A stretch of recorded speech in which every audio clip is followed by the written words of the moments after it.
Hey, everybody, it's Rick and Rob with the Nomad Pastor Podcast. How you doing, man? I'm good. How are you? I'm great. It's kind of a marathon day for us today. It has been, but it's been a good day. It has. It's been a real good day. We've had some great conversations. Absolutely. If you guys don't know, we try to do like 2 or 3 of these at a time. Yeah. And so, it gives us plenty of time to do some research and then knock them out on it. But here's the thing: we don't follow up with enough research. I'm telling you, we're going to talk about one right now that we haven't. We haven't even planned, right? We was like, "What's the next one to do?" Okay. So, look, what we want to talk about today is utilizing your past to grow the future kingdom. Right? I think it's kind of perfect for us because, our pasts are different. Our walks are different. Yep. And the people that we minister to are different because of that past. Yes. Right. And so everybody has a past. And so, when you think about your past and how you're using that to grow the future kingdom today, what does that look like? For me, utilizing my past as kind of a deterrent. Yeah. And we've talked some about my testimony before, and you've heard it. You've heard the majority of it, and know that August the 1st of 2008 was the first day in I don't remember how many years that I was actually sober. Right. And being clean and sober these days, today, some 5,300 days later, is something that I can use as far as not just a deterrent, but to offer some hope, because of but God. Yeah, because I think there are people who are, in active addiction that don't see a way out. And so they can look at you and say, there is hope. There's hope. But hopefully, and I know you, right? So I know what they see, but hopefully what they see through their eyes is hope through Christ. Yes. Right? That you will never be alone in this. That's what I want people to see. Right? I think they should see that just based on your life. But because they see that there's hope and they're never alone, then that's a way to grow the future. Right?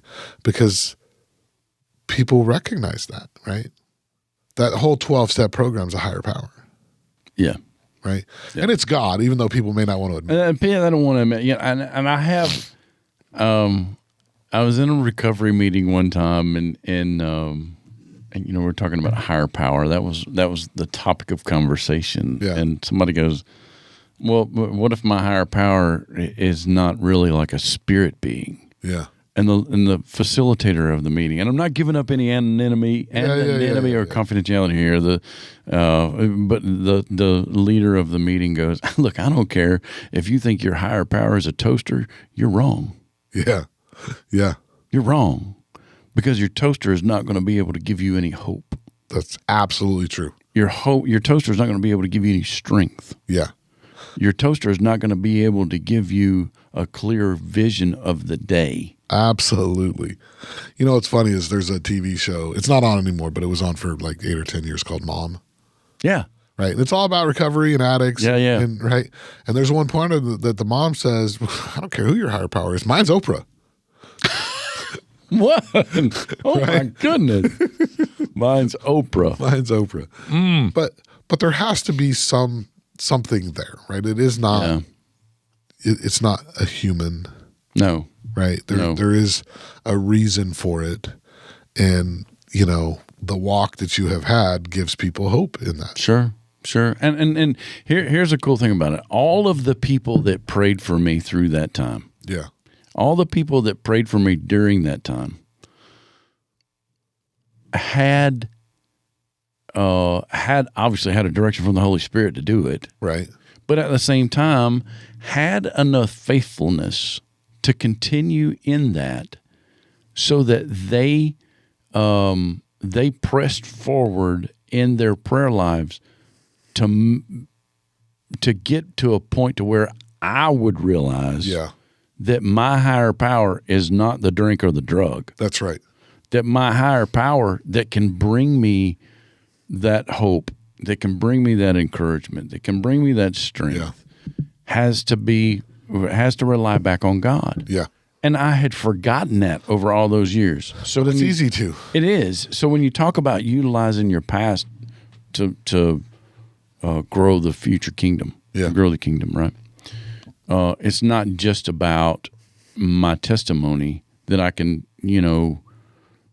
show some shock and awe with, and what I could do, my scars, my wound, those things. It's not about that. And it's not just about a deterrent, but it's about learning from those mistakes that I made back then to show others, hey, look, you don't have to make these same mistakes. Coming from somebody that is, tattooed and scarred and has those memories of what I did and the people that I burned and hurt in the wake of that destruction. Yeah. You don't have to do that same thing. Yeah, you don't. And it's hard, right? So if I think about, how, my past, right? I wasn't an alcoholic, right? But I grew up in an alcoholic house. Right. Right. And it was not easy. Mm-hmm. So I can relate to people who have, a lot of times you say, well, I've heard people say, if there was a God, why did I grow up that way? Mm. Right? Yeah. Why did God not fix my situation? I was a kid. Mm-hmm. That's not me saying that, but I've heard people say that. It's like, look, I don't have an answer to that, but let me tell you how you get through it. Mm-hmm. Yeah. Right? Yeah, let me show you. Let me help you out with this. Yeah. Yeah. And so I'm able to relate to those people. Mm-hmm. Right? Look, I could have very easily been an alcoholic. Sure.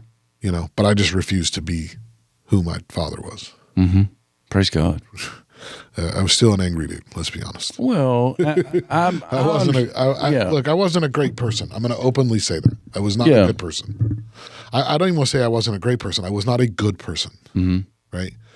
But it has got me to where I am today and helped me recognize that I see those people that were like me, mm-hmm. and I see them and I say, I see you. Mm-hmm. Right? I know what you're going through. You want to talk, you let me know. Mm-hmm. I've been there. Yeah. Right. And I can relate just like you can relate. Right. Right. I love to go to recovery meetings, even though I wasn't an alcoholic, mm-hmm. but I've been where a lot of their family has been. Sure. Right. I can give an insight that maybe they haven't considered. Yeah. Right. And I know they have Al-Anon for that and a bunch of different stuff, but still, though people that have successfully come from that, and people that have successfully, and I don't want to say overcome, but come through, okay, that can offer that kind of help, right? We'll call it help, right? It is huge. And even though Al-Anon is there, and my family members were, encouraged to do that, and kind of get some of that, some of that feedback from what Al-Anon can offer and things like that. But and there were a lot of tools that were used for those things. And then one of the I still like to watch that TV show Intervention. Yeah. And they don't just work with the addict in that's that, right. and they work with the family at the same time, right. And whether that's, codependency or enabling or whatever. Yeah. So, and looking back at what our past can bring to the future, is not just about, like I said, it's not just about the shock and awe. It's not just that's about right. the scars and tattoos and the wounds and things that I had from my addiction, but in the way that I manipulated. Right. Or in the way that people around me were codependent on what my situation was. Right. Or the way that people around me enabled me in that situation, whether it be in buddies, whether it be in families. They're like, okay, look, you're sick right now. Why don't you just go take care of that? Yeah. I look at that and using my past to help the future kingdom. And I look at people who I see are obviously in that pitfall. Yeah, I can see that. And it's easy for me to see somebody off the street, that uses or that, either way. You can tell. You can tell. Yeah. You really can. And, I've been in a conversation with somebody before and went, when was the last time you used? What do you mean? You're high right now. Yeah. You're loaded at this moment. At this very, like we're having Right. a conversation. Right. I can see it. Yeah. Because I managed it for however many years. I know. You're not saying anything slick to an oil can here, buddy. Yeah. Did you find, I think for me, when I first really started digging in, right, like really getting close to Christ and recognizing the stuff I needed to do, right, that I don't know, I believe I was doing it for the right reason, but was I? I don't know, right? Like, was I trying to overcome, like, I was this bad person, so if I do more, then I'll look that much better? Or was I trying to grow the kingdom? I know today it's all about growing the kingdom. Right. Right. Right. But there's these transition periods of Christianity, right? Where, you're walking, you're running, you're diving in feet first, you're jumping off the cliff together. Yeah. Right. Yeah. And do you feel like there was ever a time where you were trying to make up for your past? Oh, yeah. I know there was for me. I absolutely was trying to make up for just being an angry, mean jerk SOB. Yeah. Right. Yeah. Yeah. So, and I overcompensated and went way overboard. I think I did too. I know I did. I know I did. I know I did. And because of that, it's caused some people to go, what? Right. Right. And now they're like, well, hold on. You were like this, and then you were like really like this. Yeah. And now you're kind of peaceful and calm and gentle. Yeah. And you're like, well, I'm kind of coming into my own. Yeah. Yeah. It's a growth process. For lack of a better term. Yeah. It's definitely a growth process.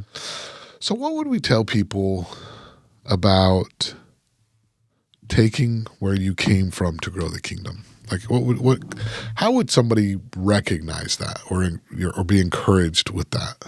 Here's the way I want to answer that.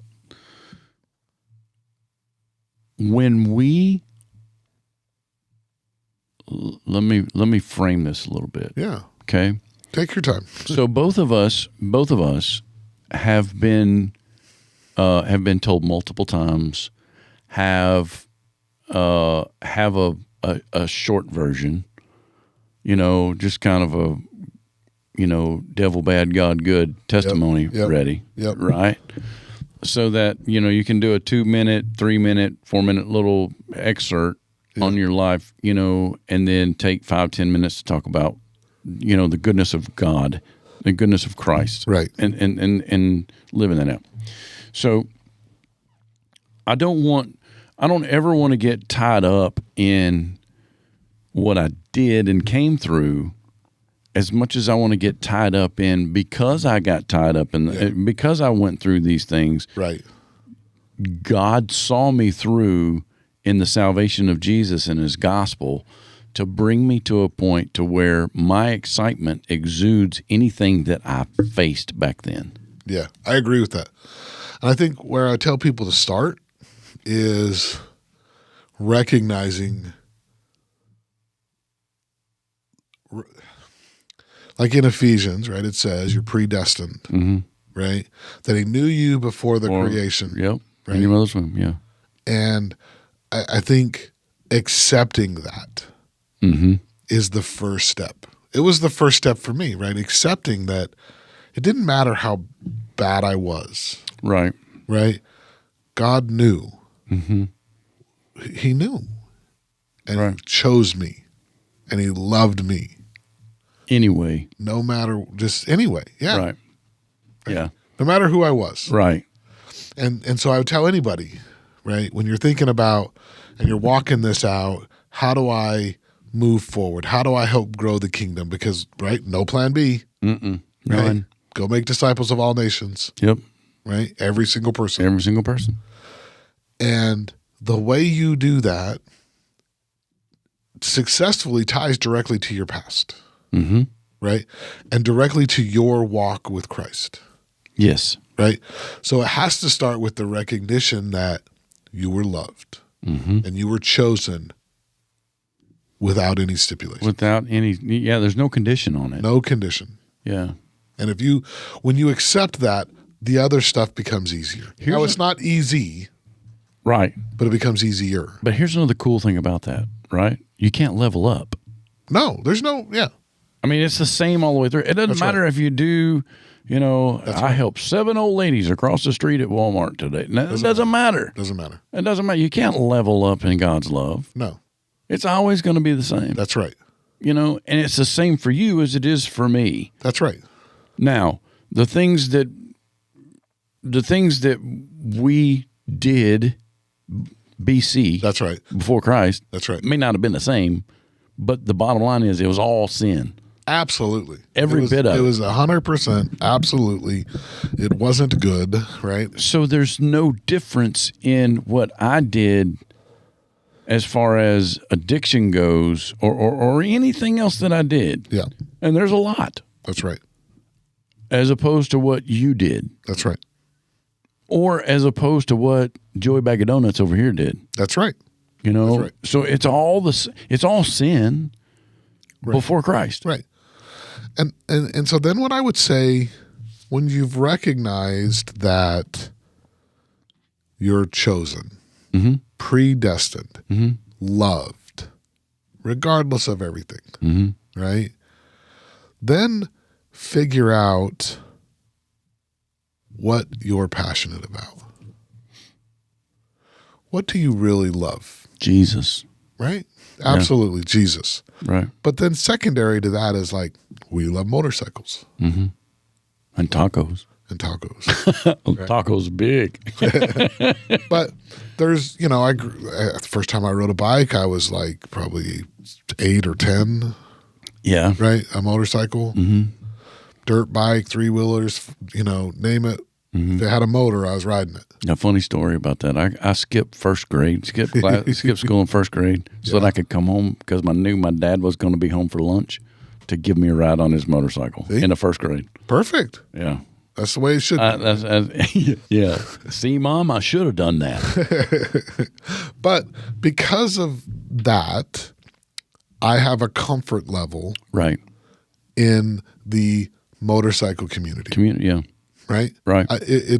I'm comfortable. I know the culture. I understand. I can relate. Yes. Right? Absolutely. If you grew up snowboarding, skiing, your whole life, and that's where you're comfortable, well, then maybe you should be ministering on the mountain. Yeah, exactly. Right? Exactly. Don't try. The reason I bring this up is I think a lot of times people try to minister to an environment or a culture that they're uncomfortable with. So let me ask you this. Okay. So say there were no sports involved. Okay. All right. So somebody didn't play sports. Yep. They weren't in the theater club, the drama club. Yeah. They didn't do Girl Scouts, Boy Scouts, whatever. Yeah. They didn't do those things. Yeah. But all they did was grow up in the church. Yeah.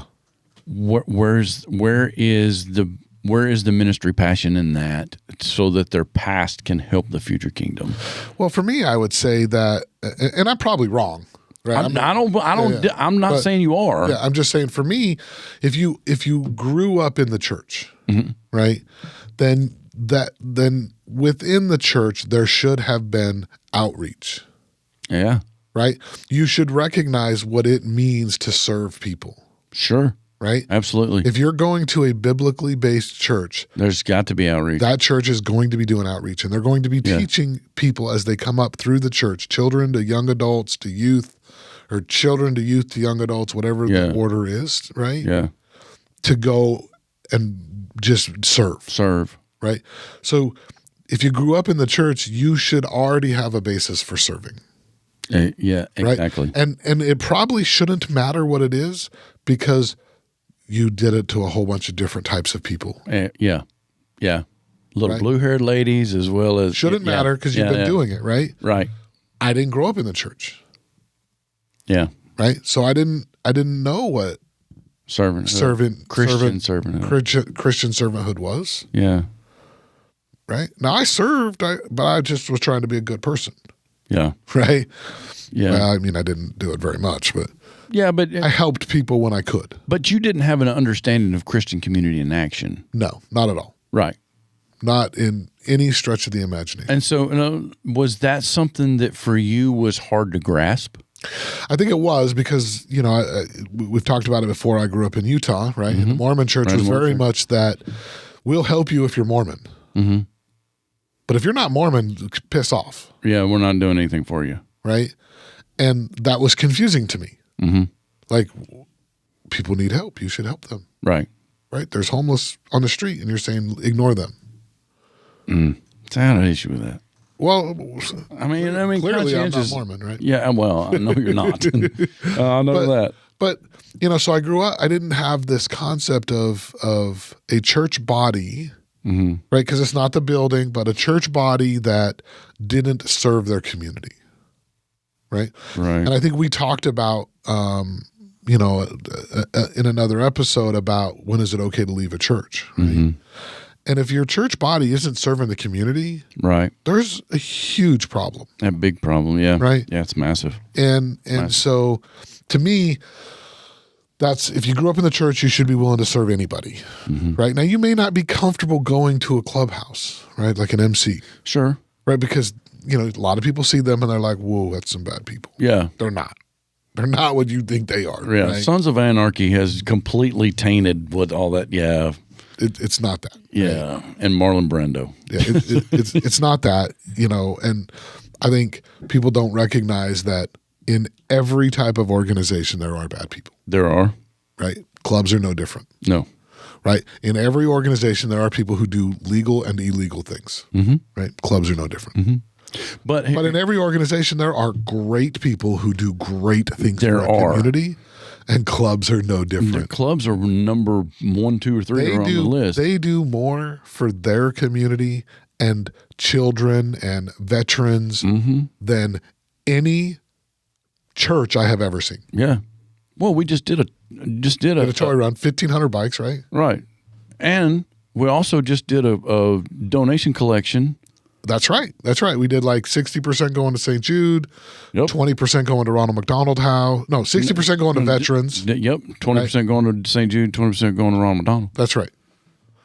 And that was just like nobody said, hey, we should do this. And you'll never, ever hear about it except for maybe on this podcast. Yeah, right. And we won't talk about the clubs that are involved. But it wasn't BFC and Forge Brotherhood. Mm-mm. It was the actual clubs. Conglomerate, right? Yeah. So when you think about the things that aren't heard of, yeah, and nobody knows about what those are going to be, of the things that in the world that we minister in mostly, yeah, all of the things where they, collect sleeping bags and socks and things like that. That's right. Take to Operation Stand Down or the National Rescue Mission or whatever, those things that are done and the ease that it is for you and I to move in and out of this community to be able to minister here, whereas somebody over here at Mattress Springs Baptist Church over here doesn't understand.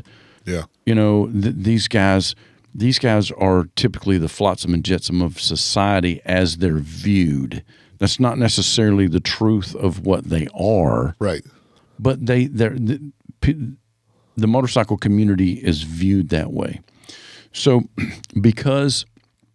and Paul even talks about, I believe in Philippians where he has his own audience. Maybe it's in Galatians. I'll have to look that up. I'll get back to you on that later. But anyway, where obviously Paul's ministry was mainly to Gentiles. Yeah. Peter was Peter was to the Jews. That's right. So we think about, well, Rob and Rick are because they know this life, obviously let's just let them do their thing in the clubhouses, in the motorcycle community and things like that. And, that's their thing. Right.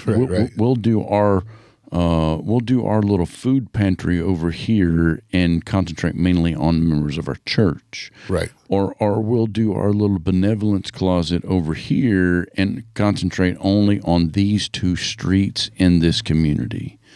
Or we'll do, absolutely, I do. That's not using the things, the tools that you have. That's right. We talked about earlier about playing guitar. Yeah. And I 100% believe that is a gift from God. God has given me the gift to be able to read music and the talent to be able to put it together. Yeah. I believe that wholeheartedly.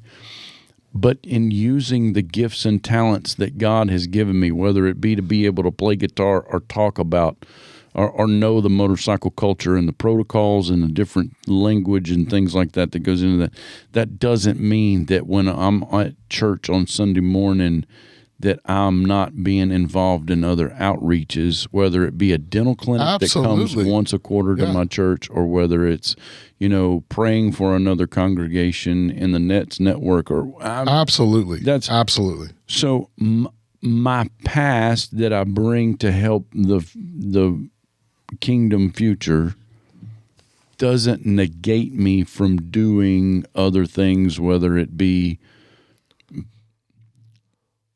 collecting, I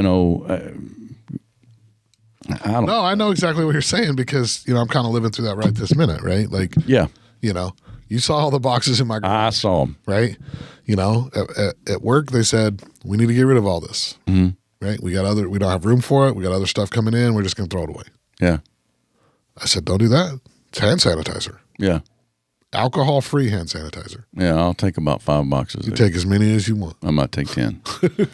We'll load them up. I got like 200 out there. I know. I saw them. But and a lot of the recovery houses have gotten rid of hand sanitizer because it had alcohol in it, and some of the people were drinking it. Right? And so that's not my normal ministry, right? But I'm like, I'll take it. I'll take all of it. I think we've given away 900 bottles to one organization already. Wow. Praise God. That's awesome. Right? But I think about, we've been going to Love's Way Church. That's probably going to be our church home. Like, we love it. Good. Well, they recently did an outreach ministry, right? Like an outreach event. Like, now every church I've ever been to, when they did this after Sunday service outreach event, it was about all the different outreach things that the church is doing, and you can go see what's going on. So kind of like a job fair? Kind of like a job fair. Yeah. Right? That's not how they did it. They invited ministries from the community. Wow. So like All for Him, you come set up a booth, right? This other recovery house, you come set up a booth. The Cumberland University Christian Student Society, come and set up a booth, right? So they didn't have anything from the church. I like that. They brought all of these ministries in from outside in Wilson County and said, you need to serve these ones. Wow. We're not going to like that. We're not going to reinvent the wheel. No. Right? We don't want to have an outreach that goes helps an outreach. Just go there. Just go there. Right? Yeah. All for Him's a great ministry. Oh, yeah. Right? Heather Young, amazing. She said she'd be on the podcast whenever we want. Oh, cool. Right? But so they just brought them in. First time I've ever seen it at a church. They just brought in all these other ministries. Like, these are the ministries the church supports. If you want to get involved directly with them. I like that. I like that a lot. Right? And then you're able to use what your past. Right? This is something I'm passionate about. I don't need the church to tell me to go do it. I don't need the church to coordinate it to go do it. They just hooked you up directly with them. Yeah. It was awesome. That's great. Hey, speaking of the church, I want to ask you something. Yeah. Why is it that I don't know about so many, but why is it that there are churches, not of a particular denomination, just churches in general, okay, that don't open their doors past Sunday morning and or Wednesday night and Sunday night? I think there's probably a lot of reasons for that. I believe the first reason is there are a lot of churches that have 100 or less, that the pastor is bivocational, and all of the staff is volunteers that have other jobs. Okay, so let me tell you why I'm asking that. Okay. Should that deter them or keep them from doing just like what you said with an outreach, but using what our topic is today? Yeah. Using their past to further the kingdom future. I don't think it should deter them, right? But does it? It absolutely does. I think it absolutely does because, resources are hard to come by. You can ask for volunteers all day, and 10% of the congregation is going to actually volunteer. That's a topic for another podcast. It is. There's so many. There's so many rebuttals in that. So many rebuttals that you have, or oh yeah. I mean, the statistics are pretty real. I'm not saying that they're not real. Right. I'm saying I have a cultural rebuttal. Okay. Spiritually cultural rebuttal to that, and to fix that. Yeah, I agree with that. But I also think the reason that the numbers are so low is that some pastors are afraid to preach hard topics. Right. Right. Like they may preach about the Great Commission, but they don't call people out and say, there is no plan B. It is for everyone. I hear a lot of preachers say, well, it's whatever your spiritual gift is. So if your spiritual gift is cleaning the building, you clean the building. That's comfort zone. That's not the Great Commission. That's comfort zone. That is absolutely comfort zone. And so I think there's one, I think there's some smaller churches that are bivocational that they can't afford to staff the church, 8 hours a day, Monday through Friday. Right, they just can't afford it, and then they also can't afford to keep the power on. Right, there are some churches that are such a tight budget they can't. They can't afford. They would close because of the bills. Right, air conditioning, heat, power. I got you. Right, all those things. Then I believe there are some churches that don't do it because, for lack of a better word, they just don't want to help people during the day. They don't want the riffraff around? Yeah. Like if I'm open, that homeless guy may come in. That's where I'm getting at. Right? I truly believe that. There are churches like that. I do too. And I don't know how to like deal with that, right? Here's my take on it. Okay. This is a nutshell. Well, we could do another podcast on this at some other time. Yeah. How many times do pastors and preachers, evangelists, whatever you want to call them, leadership of the church, only want to do that specific role in their congregation so that they neglect to learn the members of their congregation enough to know that Rick has a desire to help other people through XYZ. Yeah. Or Rob has the gift of gab to be able to have icebreaker conversations with people at the rescue mission. Right. So that those times when Rob and Rick are at wherever, we realize the need for room in the inn at our church. Absolutely, yeah. So, my spiritual rebuttal to that is this: we've allowed ourselves to get comfortable in the zones that we have placed around ourselves, so that we don't get out of them, calling them our ministry, when in fact, we don't want the dirt of other people, and not just homeless people. Yeah. Okay? Yeah. I'm talking about spiritual dirt or dirt, absolutely. Period, whatever. We don't want that on our clothes, our conscience, or our pews. Yeah. Because we can afford to get it cleaned. Yeah. And Jesus ate with the tax collector Zacchaeus. That's right. And Zacchaeus was convicted to the point to where he said, look, I'm going to give back all the money that I stole and then some. Right? When we use our past, whether it be at the whatever, at a clubhouse, at the rescue mission, at a children's home or whatever. Right. When we use those things to further the kingdom, we end up getting dirt on us in some way, shape, form, or fashion, physically or spiritually, emotionally. But when we use those things, we talked last week about our last week's podcast was about core values. That's right. And centered around the fruit of the Spirit because of love. Yeah. Because of joy, because of peace, because of kindness and goodness, because of those things, whatever we get on us comes off. Right. But I feel like everything you said is accurate. And I can't speak for every church. But I feel like if I went to Love's Way and I said, I know they already do room at the end, right? Right.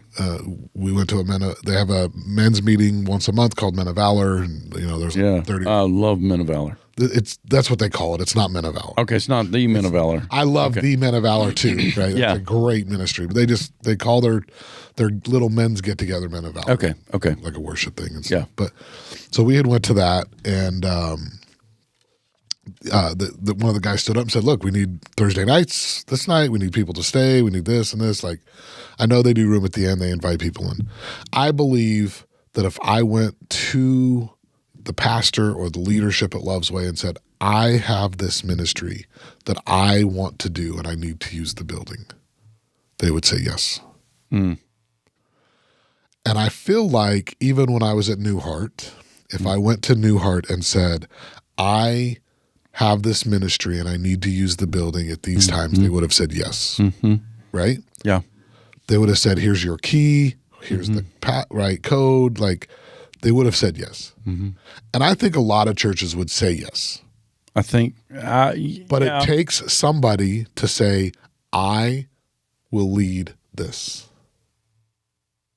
Okay, I'll buy that. I see what you're saying. Yeah, Right? I see what you're saying. Because the pastor can't, like we both know that a pastor can effectively shepherd like 125 people. But anything more than that, it's just overwhelming. Right? They can't be effective. They can't know people. They can't know what's going on in their lives and understand what's going on. Right? And they just can't do it. It's just not capable. People can try, but I don't think they do a good job if they. Yeah, it gets a little skewed at that point, and Right? it gets out of control. And so I feel like at times pastors probably don't take on more because if somebody else isn't willing to own it, then the pastor has to. And their plate's already full. Their plate's already full. And usually the deacons and elders, they're full-time jobs, right? So they're not going to have time to do it in the middle of the week, right? Now, maybe some of them are retired and they could. I don't know. But, you can't expect somebody to take on this additional ministry work with everything else they're doing. And so you have to be willing to own it. And if you're willing to own it, I bet churches would open. Okay. I agree with your point in that respect. Yeah. I truly believe if I went to Love's Way and I said, I want to do this, they would say, okay.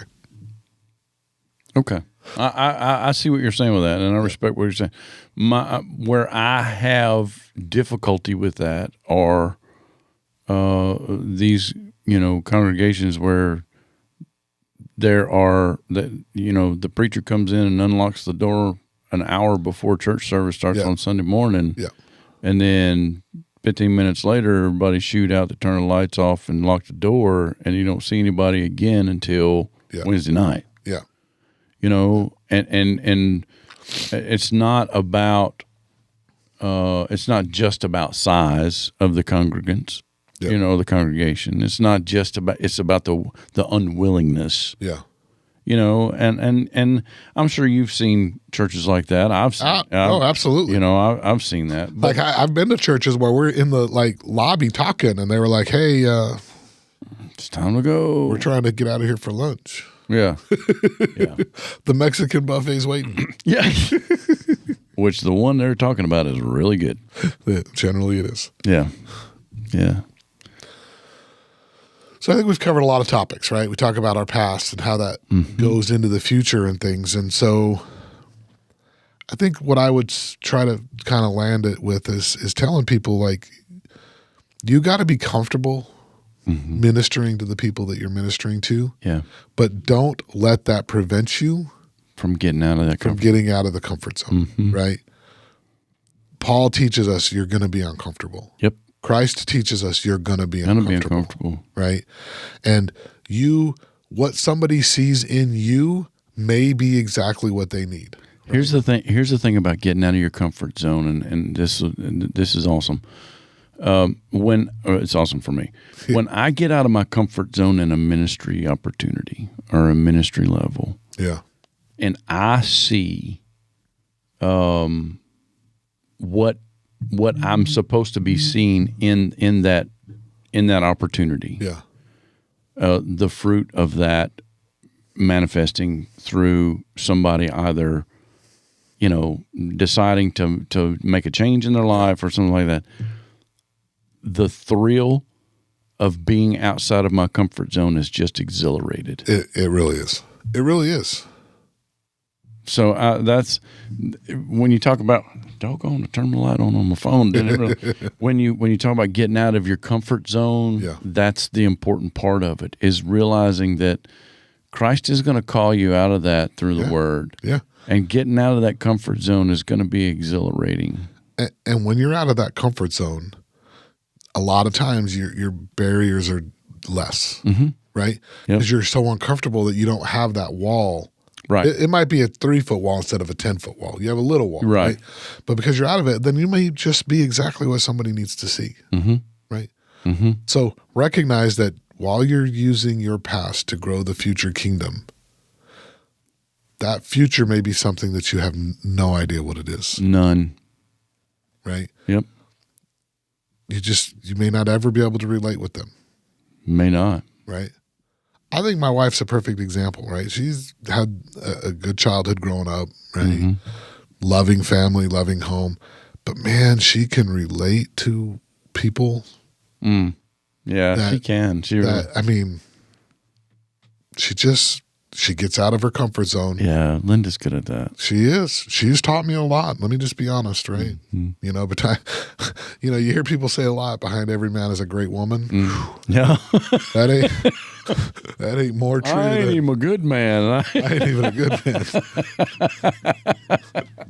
Yeah, I get it, man. That's how it is. Yeah, I get it. Look, this has been awesome. I've enjoyed it. It's been a good talk. And here's the thing. I get more excited about topics that we don't do a whole lot of research on because of the way that we land in things. That I love it. I feel like sometimes we ramble, but that's what it's about, right? It is. It's, just being uncomfortable in the comfortable situation that we're in. Yep. You're right. So. All right, listen, this is Rick and Rob. Again, if you want to talk to us, if you're looking for a biblical-based church, if you need help, if you just have questions, whatever it may be, send us an email to hello@nomadpastor.org. One of us will get back to you.